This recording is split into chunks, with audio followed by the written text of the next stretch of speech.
what happens after the final breath? Have you ever wondered what happens after the last breath? Does the self simply fade into the vastness of emptiness? Or does it pass through gates that transcend our understanding? Welcome, fellow traveler, to a journey through mysteries beyond comprehension. Today we explore one of the most profound and mysterious teachings in Tibetan Buddhism, the Bardo Thodol, more commonly known as the Tibetan Book of the Dead. Imagine a guide, a companion, through the deepest moments of existence, leading us through life's most mysterious transitions. But this isn't just a guide for the end of life. It's a map for what comes next, a spiritual roadmap that helps you navigate the moment after physical death. Together, we'll walk through the portal, decode its messages, and perhaps even come to understand what it means to truly exist. The Bardo Thodol was crafted by Padmasambhava, an almost mythical figure in Tibetan Buddhism. Born in India, he's revered as the one who brought Buddhism to Tibet in the 8th century. Tibetan tradition holds him as the Guru Rinpoche, the precious teacher. But Padmasambhava was not just a monk. He was a master of the mystical arts, a yogi who explored the deepest spiritual realms. The Bardo Thodol arose from his desire to guide not just the living, but the dead as well, offering a path to liberation even after the final breath. From a young age, Padmasambhava displayed extraordinary mystical abilities, recognized as a Mahasiddha, someone who has reached the pinnacle of spiritual realization. His mastery of spiritual powers was nothing short of miraculous. Padmasambhava was invited to Tibet by King Trisong Detsen, who sought to spread Buddhism across the land and unite the people spiritually. But Tibet at that time was deeply rooted in shamanic practices and animist beliefs, challenging the spread of Buddhism. When Padmasambhava arrived, he faced resistance from the spirits and deities of the local Bon traditions. But with his knowledge of magic and tantric rituals, he tamed these forces, blending them into Tibetan Buddhism. This integration was essential for establishing a strong, lasting spiritual foundation in Tibet. Padmasambhava went on to found Tibet's first Buddhist monastery, the Samyi Monastery, where he began teaching profound truths about mind, reality, and the cycle of samsara, the endless cycle of birth, death, and rebirth.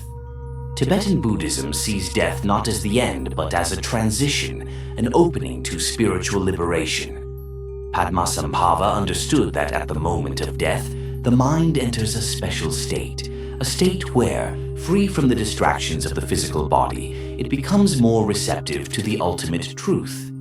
He saw death as a unique opportunity for liberation, but also knew that most people, when they die, are overwhelmed by fear and illusion, which prevent them from reaching this freedom.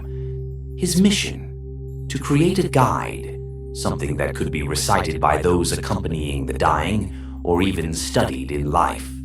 This guide would prepare the mind for the bardos, the transitional states after death.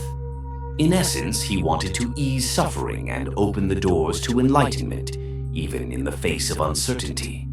This deep compassion is the foundation of the Bardo Thodol. Padmasambhava also realized that many people would not achieve enlightenment during life, but he saw death as a final chance for liberation. He offered instructions on how to recognize the clear light, the pure manifestation of the mind, at the moment of passing. The Bardo Thodol guides the soul through 3 main bardos, or stages, that every soul will experience. First, there is the Chikhai Bardo, the moment of death itself. Here, the soul faces the dissolution of the physical body and the freedom of consciousness. After the dissolution, the soul is confronted by the primordial clear light, an immense, dazzling light representing the absolute nature of the mind, a state of pure, unconditional consciousness. This is a state of totality, where fear and attachment dissolve. If the soul can recognize this clear light as part of its own essence, it attains attains instant liberation, nirvana. But for many, the intensity of this light is overwhelming, and the soul may retreat from it, missing its chance at liberation. Instead, it enters the next stages of the Bardos. Next is the Bardo, the Bardo of visions here. The soul encounters projections of its own mind, visions that are both angelic and frightening. These projections reflect the soul's karmic state and emotional tendencies, manifesting as either peaceful or wrathful deities. The peaceful visions represent enlightened aspects of consciousness, while the wrathful deities embody the soul's unresolved fears and attachments. In the Bardo, the soul must recognize that these visions are projections of its own mind and that they are empty of inherent reality.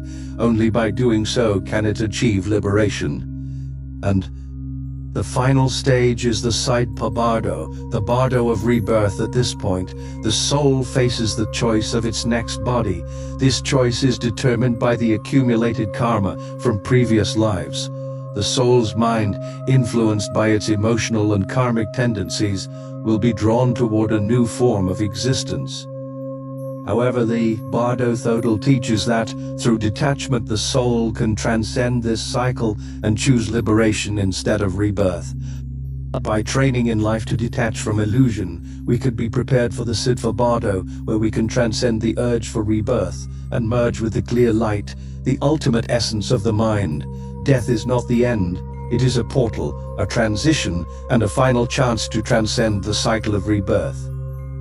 The Bardo is a powerful tool for self-knowledge and spiritual growth. It reminds us that, by freeing ourselves from attachments and recognizing the illusions of the mind, we can reach enlightenment. As Ram Dass once said, "When you die, there is only one question that matters: how much did you love?" The Tibetan Book of the Dead invites us to reflect on our lives. Are we ready for this final journey? Have we prepared ourselves to let go of everything we believe we are? By contemplating these teachings, we don't just prepare for death, we learn to truly live. If this journey resonated with you, share this video and subscribe to our channel. Let us know in the comments what intrigues you most about the mysteries of life and death. Together, we can continue exploring the greatest mysteries of existence. Thank you for watching.